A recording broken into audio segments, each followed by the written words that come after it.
Have you seen Solar System Family Portrait?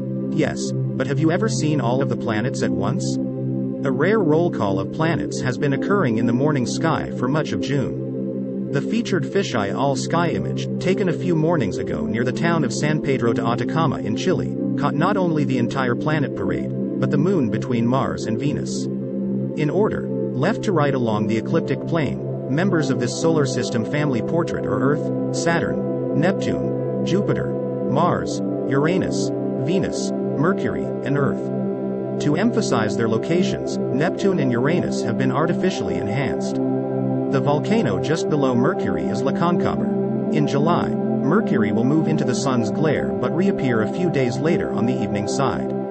Then, in August, Saturn will drift past the direction opposite the Sun and so become visible at dusk instead of dawn. The next time that all 8 planets will be simultaneously visible in the evening sky will be in 2122. For daily video updates, subscribe to Only Facts.